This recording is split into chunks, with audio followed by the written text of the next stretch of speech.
मंगल धाम की आज की आनंद की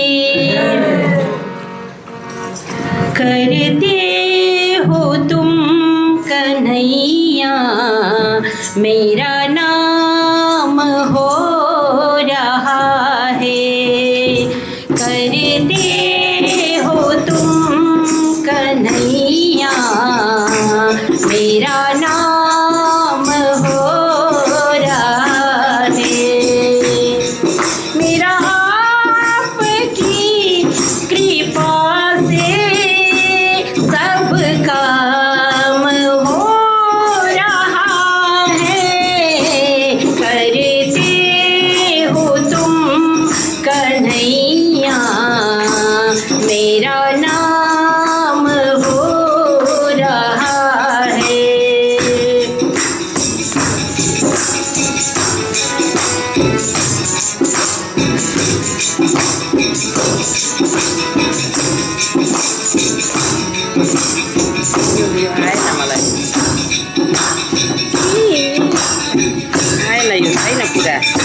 सब काम हो रहा है। करते हो तुम कन्हैया, हो रहा है। कृष्ण कन्हैया लाल की अपनी रचना है नेपाली। उड़ी जाने जिंदगी भोली के होला, खरानी भई माटोमा मिल्ने यो चोला।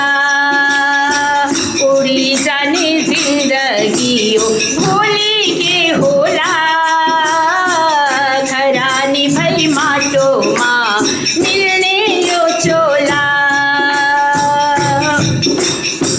खरानी भई माटोमा मिल्ने यो चोला। तिलक कंठी गलामा लगाई राखुला, हृदय मानी जनमलाई सजाई राखुला।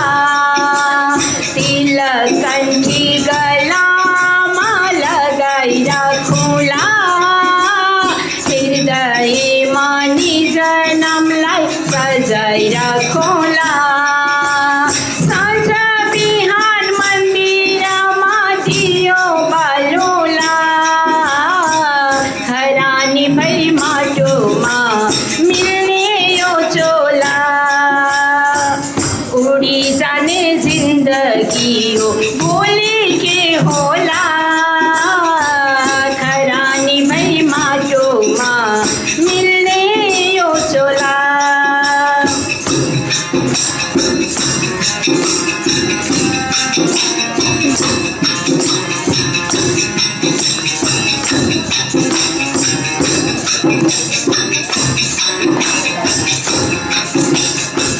सनातनी शुद्ध धर्म भनी सिनौला, निजानंद आनंद हामी रमाउला। सनातनी शुद्ध धर्म भनी सिनौला, निजानंद आनंद हामी रमाउला। दया प्रेम जीव माथि एउटै राखौला, खरानी भई माटोमा मिल्ने यो चोला। खरानी भई माटोमा मिल्ने यो चोला।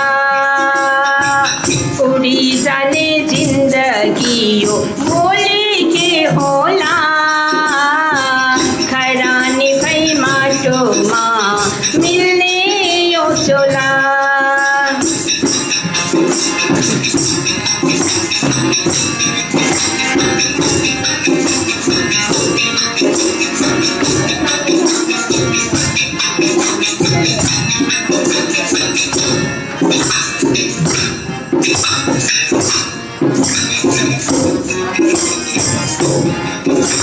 सारतम को चापी ले धाम खोलौला, श्री राज श्याम जी को दर्शन करौला। सारतम को चाबीले धाम खोलौला, श्री राज श्याम जी को दर्शन करौला। पुण्य कर्म आचल माँ बांधी रखौला, खरा निभई माटो माँ मिलने यो चोला, खरा निभई माटो माँ मिलने यो चोला। उड़ी जाने जिंदगी यो भोले के होला, खरा निभई माटो माँ मिलने यो चोला, खरा निभई माटो माँ मिलने यो चोला। कृष्ण कन्हैयालाल की जय। बंदो सतगुरु चरण को करु धनि प्रेम प्रणाम। अशुभ हरण मंगल करण श्रीदेव चंद्र जी नाम। श्री प्राणनाथ निज मूलपति श्री मेहराज सुनाम। तेज कुमारी श्यामा युगल को पल पल करो प्रणाम। मंगल कृष्ण प्रणाम है मंगल धर्म प्रकाश। मंगल सुंदर साथ है मंगल धाम उजास। मंगल सुंदर साथ है मंगल धाम उजास। बोलो वृंदावन बिहारी लाल की, श्री प्राणनाथ प्यारे की, सदगुरु महाराज की, महारानी बाईजुराज की, महाराजा छत्रसाल की, गुरु जी मंगलदास महाराज की, बीतक कथा महोत्सव की, सर्व सुंदर साथ की। उपस्थित समस्त विद्वज्जन, सद्धर्म प्राण शिरोमणि सुंदर साथ जी, यूट्यूब प्रणामी मीडिया चैनल के माध्यम से देश विदेश में रह रहे हमारे धर्म प्राण सुंदर साथ जी, आज हम लोग पश्चिम बंगाल डुअर्स श्री कृष्ण प्रणामी मंदिर कालचिनी में बैठ कर के ज्ञान चर्चा सुन रहे हैं। देखिए, यह मंदिर सुंदर साथ का एक आस्था का केंद्र है, जहाँ पूजा पाठ जप ध्यान चर्चा वार्ता और वितक वार्षिक महोत्सव जन्माष्टमी आदि विविध पर्व मनाए जाते हैं। तो देखिए, मंदिर के आगे एक स्तंभ लगा हुआ है। ये हमारे धर्म का स्तंभ है, जो धर्म का संदेश सबको पहुंचा रहा है और एक स्तंभ का प्रतीक बन करके हमारे धर्म को कितना महान है, कितना विशाल है, इसका परिचय दे रहा है। तो देखिए, हम लोग बीतक के अवसर पर बीतक जागनी यात्रा के इस परिभ्रमण में आप सबके बीच आए हैं और दिन में एक श्रद्धांजलि सभा में सम्मिलित रहे, पर हम लोगों ने सोचा कि एक छोटा सा प्रोग्राम मंदिर में भी होना चाहिए, क्योंकि हमारे प्रणामी मंदिरों में कहीं 1 महीने बीतक होती है, कहीं 15 दिन, कहीं 7 दिन, 10 दिन। तो आप लोगों ने भी 15 दिन यहाँ पर रखने का निश्चय किया है। तो हमारे कथाकार फणेंद्र महाराज जी यहाँ पर आने की तैयारी कर ही रहे हैं, पर मेरी यात्रा यहाँ से आसाम की ओर है और आसाम से लौट करके फिर नेपाल, पश्चिम बंगाल के कुछ मंदिर, सिक्किम के कुछ मंदिर में जाने का निश्चय हो चुका है, इसीलिए दोबारा आना संभव नहीं था। इसलिए रात्रिकालीन इस बेला में 2-4 शब्द आपके समक्ष रखा जा रहा है। तो देखिए कि बीतक और वाणी क्यों, इसलिए कि हम अपने परंपरा को और अपने धर्म को, अपने गुरुओं को अच्छी तरह जानेंगे तो मानेंगे, नहीं जानेंगे तो हम जिसको जानते ही नहीं उसको मानते भी नहीं कभी। जिसको जानते हैं उसको हम मानते भी हैं। अगर हमारे गुरुओं को हमने जाना और हमारे इस वाणी के रहस्य को हमने जाना तो उसके प्रति श्रद्धा होगी, भावना होगी, भक्ति होगी। फिर पारायण पढ़ने में भी हम सम्मिलित हो जाएंगे, पूजा करने में, आरती करने में भी सम्मिलित हो जाएंगे, यावत धार्मिक कार्यक्रम में हम सम्मिलित हो सकते हैं। तो देखिए बीतक के अंतर्गत एक छोटा छोटा, क्योंकि मैं यात्रा के दौरान में बीच बीच में प्रवचन रख रहा हूँ, तो बीतक का पूरा महीना होने के कारण बीतक का ही एक छोटा सा प्रसंग लेकर के उसी पे मैं चर्चा करते आ रहा हूँ जहाँ जहाँ भी मैं गया। तो बीतक में आप देखिए कि श्री देवचंद्र जी महाराज सारे संप्रदाय के गुरुओं से, आचार्यों से, सन्यासियों से मिलने के बाद भी मन में असंतोष बना रहता है। इसीलिए गुरु हरिदास जी के पास पहुँचते हैं। और गुरु हरिदास जी का क्या नियम था कि सखी भाव से परमात्मा की भक्ति करना और हमेशा हमेशा शुद्धता में ध्यान देना और हमेशा हमेशा अष्टप्रहर की पूजा में संलग्न रहना। तो देखिए कि उनकी साधना देख करके देवचंद्र जी महाराज को लगा मैं ऐसे ही गुरु की तलाश कर रहा था। बाकी सब तो कहते कुछ हैं, करते कुछ हैं, पर गुरु हरिदास जी में कहना और करना, कथनी और करनी में एक रूपता है। आप देखिए दुनिया में जो राजनीति करते हैं, राजनेता लोग होते हैं, कहते कुछ हैं, करते कुछ है ना।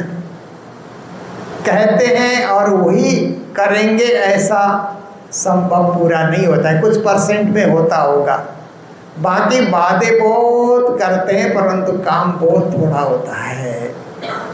पर धर्म के क्षेत्र में ऐसा कोई करेगा तो धर्म को नुकसान ही होगा। धर्म के क्षेत्र में उतना ही बोलना है जितना हम कर सकते हैं। और ज़्यादा बोल गए, कोई मंदिर में आकर के बोला कि मैं लाख लाख चंदा दूंगा और दे नहीं सकता है, क्षमता नहीं है, तो बोलने का क्या लाभ हुआ, क्या अर्थ हुआ। इसलिए उतना ही बोले कि मैं 1000 2000 दे सकता हूँ, तो दे सकता है, बोले और उतना दे। क्योंकि कभी कभी लोग क्या करते हैं कि बोल देते हैं और देते ही नहीं। तो परमात्मा के आगे ऐसा नहीं होना चाहिए। परमात्मा के आगे जो कहते हैं वही करें। तभी प्राणनाथ जी ने वाणी में कहा न, कथनी करनी और कहनी सुननी गई रात में, अब आया रहनी का दिन, क़यामत नामा की चौपाई। प्राणनाथ जी कहते हैं कि कथने के समय निकल गए। कथना आसान होता है, किसी को सुनाना आसान होता है, उसे पालन करना बड़ा कठिन होता है। इसलिए प्राणनाथ जी कहते हैं कि ज़्यादा प्रैक्टिस करो। ज़्यादा प्रवचन करने से ज़्यादा आप प्रैक्टिस करो कि जीवन में सब चीज़ को हम उतार पा रहे हैं कि नहीं, अपना रहे हैं कि नहीं। तो देवचंद्र जी महाराज ने देखा गुरु हरिदास जी तो जो बोलते हैं वही करते हैं और उन्होंने भक्ति को जीवन में उतार लिया है। ऐसी भक्ति करते हैं कि साक्षात श्री कृष्ण उनके सामने बैठे हुए हों। तो अष्टप्रहर की सेवा होती है। देवचंद्र जी महाराज ने सोचा कि मन में ठान लिया कि हम इनकी सेवा करें, इनकी सेवा में हम सम्मिलित हो जाएं। तो गुरु हरिदास जी के कुछ सेवक लोग भी थे, कुछ पैसा लेकर के भी सहयोग करते थे, मतलब सेवा करते थे, कुछ बिना पैसे के करते थे।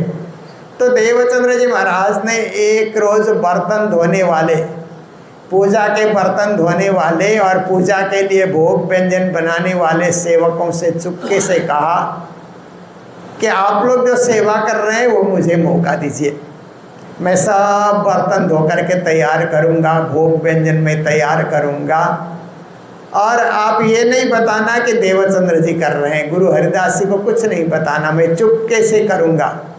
क्योंकि वाणी में एक चौपाई आती है ना क़यामत नामा में छुपके साहेब कीजे याद, खास लखास नजी की स्वाद। छुप करके भक्ति करना, उसका आनंद ही कुछ निराला होता है। दिखावे में भक्ति करना, उसका आनंद थोड़ा होता है। दिखावे की भक्ति क्या होती है कि कभी कभी कहा जाता है ना, 5 बार श्री निज नाम महामंत्र का जाप करो, तो कुछ लोग 1 बार 2 बार करके आंखें खोल करके देखते हैं किसने पूरा किया किसने नहीं किया, ऐसे करके वो दिखावे की भक्ति हो गई ना। और कुछ लोग आंखें बंद करके 5 बार जब तक पूरा नहीं होता है आंखें खोलते ही नहीं है। वो क्या है, समर्पण की भक्ति कर रहे हैं, अपने आप को परमात्मा के चरणों में सुपुर्द करके भक्ति कर रहे हैं। तो भक्ति महान वही होती है कि जो परमात्मा के हम बन जाएं, उनके चरणों में झुक जाएं। तो ऐसी स्थिति में गुरु हरिदास जी भक्ति कर रहे थे।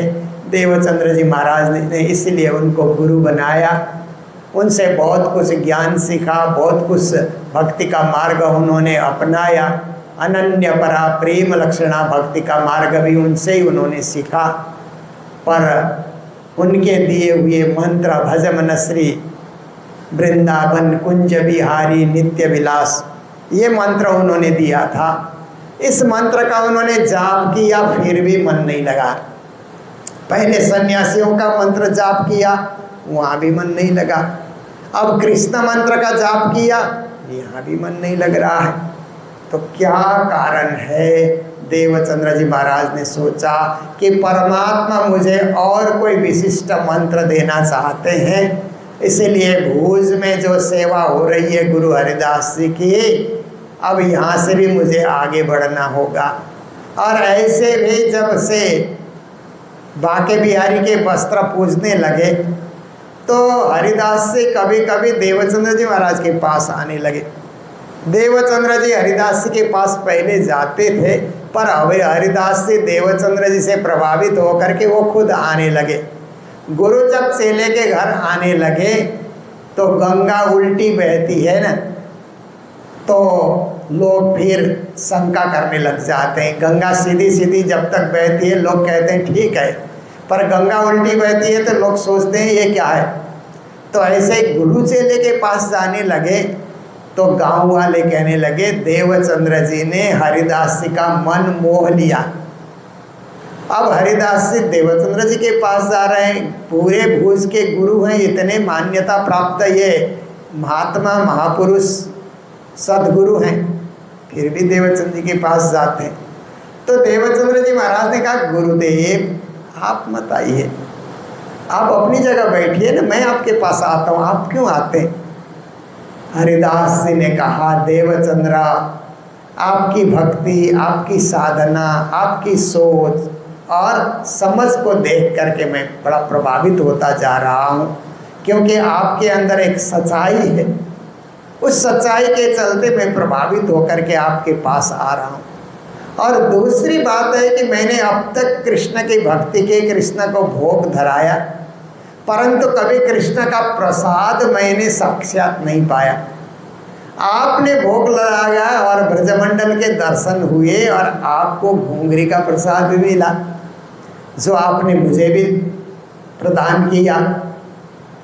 तो ये सब चीज़ें देख करके मैं अब आपके यहाँ आया करूँगा। तो देवचंद्र जी महाराज ने सोचा यद्यपि सत्यम तदपि लोक विरुद्धम न आचरित, बात सत्य है पर लोक निंदा का विषय बन जाता है। कभी कभी आप बोलेंगे हम सत्य बोल रहे हैं, परंतु लोग उससे खुश नहीं है, नाखुश है, लोगों को पसंद नहीं आता है आपका सत्य। तो उस सत्य को आप छुपाए रखिए, लोगों में प्रकट मत कीजिए, क्योंकि लोक विरुद्ध कार्य आपसे नहीं होना चाहिए, लोग पसंद करें ऐसे कार्य आपसे होना चाहिए। तो देवचंद्र जी महाराज ने गुरु को यही बताने की कोशिश की, पर गुरु सुनने वाले नहीं थे। फिर रात को किसी को बताए बिना, न माता को बताया, न पिता को, न अपनी धर्मपत्नी लीलबाई को बताया, किसी को न गुरु को बताया। अपना सामान समेट करके यात्रा शुरू करते हैं और भूज से जामनगर पहुंच जाते हैं।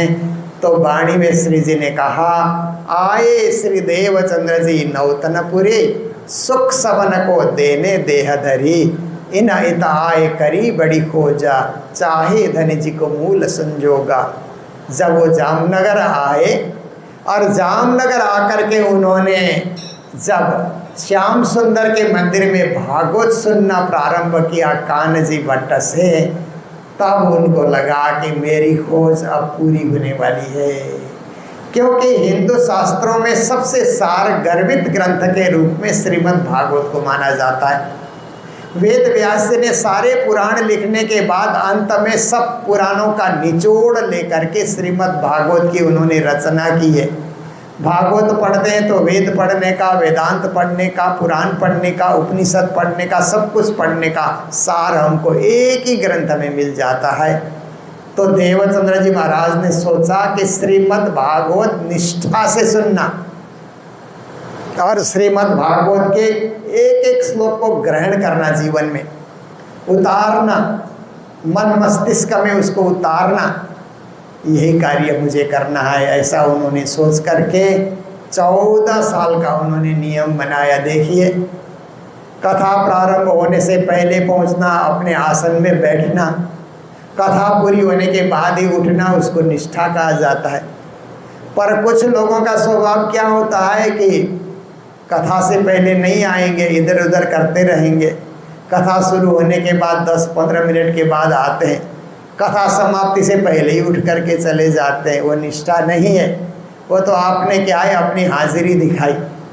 जैसे कॉलेज के स्टूडेंट होते हैं ना, तो जब हाजिरी लगने का समय होता है तो यस सर बोलते हैं, धीरे से पीछे से भाग जाते हैं।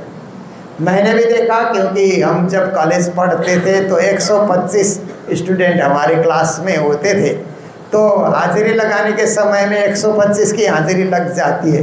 बाद में जो वो प्रोफेसर लोग पढ़ाने लगते थे तो 40-50 ही रह जाते थे, धीरे धीरे खिसक करके जाते हैं। अब वो कितना ध्यान देगा, वो भी यही सोचता है कि ज़्यादा चिल्ला करके पढ़ाना नहीं पड़ेगा, कम स्टूडेंट रहेंगे तो अच्छा ही है, ऐसा सोचता है। ये संसार के कार्य में चल जाता है, परंतु भक्ति मार्ग में ऐसा नहीं चलेगा। भक्ति मार्ग में तो निष्ठा रख करके ही हम करेंगे तो ही प्राप्ति होती है। हम 50 जने आए, 100 जने आए, 150 जने आए, अगर पूरे कार्यक्रम होने के बाद हम उठ करके जाएंगे तो हमको क्या है कि 100%, 100% हमको फल मिल जाता है। अब समय नहीं है तो अलग बात है, परंतु सब हमारे पास समय में सब कुछ है, होते हुए भी हम क्या है कि इधर उधर करके अन्य कार्यों में समय बर्बाद कर रहे हैं। वो चीज़ नहीं होना चाहिए। ये शिक्षा देवचंद्र जी महाराज से हम प्राप्ति कर सकते हैं। तो ये प्रसंग तो लंबा है, आप लोगों को भी तक सुनाने वाले अच्छी तरह विश्लेषण करके सुनाएंगे, परंतु निष्ठा ये शब्द को हम जीवन में धारण करें। एक शब्द है चेष्टा, कोशिश करना, और दूसरा शब्द है निष्ठा, लगे रहना, डटे रहना, कैसे भी परिस्थिति विपरीत क्यों ना आए, फिर भी अपनी भक्ति और अपनी निष्ठा को न छोड़ना, उसी को कहा जाता है विश्वासम फलदायकम। पूरा विश्वास है उसका फल मिलेगा। और हमें संसार का फल मिल करके क्या करना, संसार का फल तो मिलता है और कभी कभी छूट भी जाता है, पर एक मोक्ष फल, एक परमधाम की प्राप्ति, एक आवागमन से रहित होने की जो स्थिति है, उसकी प्राप्ति के लिए हमें तरसना चाहिए। संसार की चीज़ें तो आती है जाती है, मिलना और बिछुड़ना होते रहता है, ये संसार का नियम है, सृष्टि का नियम है। पर परमात्मा की भक्ति ऐसी अविचल भक्ति हम प्राप्त करें कि मिलन ही मिलन हो, मूल मिलाव में। ए मूल मिलावा अपना नजर दीजिए इत्ता, पलकन पीछे फेरिए जीव सक अंग उपजता, जो मूल स्वरूप है आपने जाको कहिए परात्म, सो परात्म संग लेके विलसीय संग कसम। ऐसी स्थिति में हम पहुंच सकें, यही आप सबके प्रति 2 शब्द शुभकामनाओं के रूप में मैंने रखा है। क्योंकि हम जो चैनल में दिखाते हैं प्रणामी मीडिया में, उसमें कालचिनी मंदिर का भी दृश्य आना चाहिए, यहाँ के सुंदर साथ भी दिखने चाहिए। इसके लिए हम लोगों ने रात्रिकालीन ये बैठक यहाँ पर रखी। फिर कभी इसी तरह हम लोग मिलते रहेंगे, सत्कर्म करते रहेंगे, सब धर्म में आगे बढ़ते रहेंगे। जय जयकार के साथ बोलो सतगुरु महाराज की, श्री प्राणनाथ प्यारे की। पिया तुम हो तैसे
बलि बलि नाथ जी।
Guruta